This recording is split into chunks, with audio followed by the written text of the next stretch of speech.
Okay.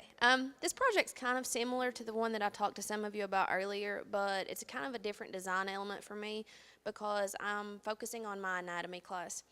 Anybody who knows me knows I can teach biology with the best of them all day long. I love it. I breathe it. I can go to town with it. Anatomy, I laugh and I tell them all the time, I have to study as much as you do to teach the class. It's just not my thing, but I work it out. But one of the things that I think makes anatomy a little bit harder for me and them is there's not really a lot of lab that they can do in anatomy. It's a lot of repeat. It's a lot of learning physiology things that they can do, but we don't really have the equipment to do it. So it's kind of like, we have the skeleton, we learn the muscles, we have a model to do some, or bones and muscles and things like that, but they're really limited other than dissections. So one of the things that I'm going to implement through this grant this year is actually a unit where I'm going to have them design prosthetics.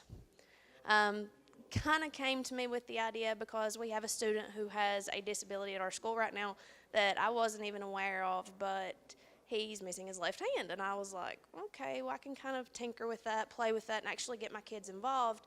And then after doing some research, I started looking at different prosthetics that were on the market, and it's looking at these feet that are now hooks instead of actually looking like modeled legs. They have arms that are actually tentacle-based now. But what I'm going to have my kids do is basically either they have the choice to completely design their own prosthetic using the section that we do when we do muscles, and I'm going to do muscles, bones, and then they're going to have the capability to model those things. But the objective that they're going to have is to improve on a prosthetic, because I don't want to just turn them loose and say, oh, completely design the entire thing. But I'm going to give them the manipulation to where they have to work on some sort of improvement and address it in that sense. Some of the things that I'm using my grant money to purchase is filament for our school's 3D printers. I got with our computer guy the other day and actually talked to him, and he told me some like Thingiverse and the Tinker program, things that the kids could actually go ahead and pull models of limbs like hands and feet and things like that up. And then with the rest of my grant money, I'm ordering like Model Magic, and I'm ordering these hinged kits where it's bolts and screws and things like that, so they can actually make jointed appendages that they can actually model around. So the idea behind it is to use the 3D printer to like print like the model hand, but then use the other things to modify it in some way. They're going to patent their proposals, so they actually have to learn how to write a patent. I don't know that it will be anything that will ever be long term for them, but the idea is for them to actually see what has to happen to model new medical technology, and it's a great application for our new science standards because it ties in form and function very well. So they actually have to explain, okay, well, if you made this part more of a web design, why did you web that? Why didn't you just make it a streamlined thing?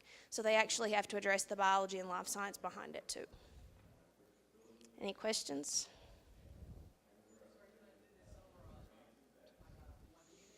Yeah, I'm going to do my skeletal system unit. I just started it, so they have basics behind that. And I'm going to do my muscular unit before I even attempt this. And I'm going to use it kind of as a PBL because I've never done anything like this with them, so I have no clue. But I'm going to design it to be like a 2-week PBL because I'm going to let them do the investigations with ligaments and tendons. And I found a lab that kind of goes with it where they call it a robot hand, but it's not really a robot. But it's designed on cardboard and where they can pull on the ligaments, and it shows you how the fingers move. So it's kind of like a pre-step before they actually get to revise their own model. And I did find that on Pinterest, so I was kind of surprised. So a little bit of pre-work with this one, but I kind of have that flexibility because it's not one of my EOC courses. It's not my college biology course. It's my anatomy, so it's kind of my fun elective. So I have that little bit of leeway with this group that I can do something inventive like that with. Anything else?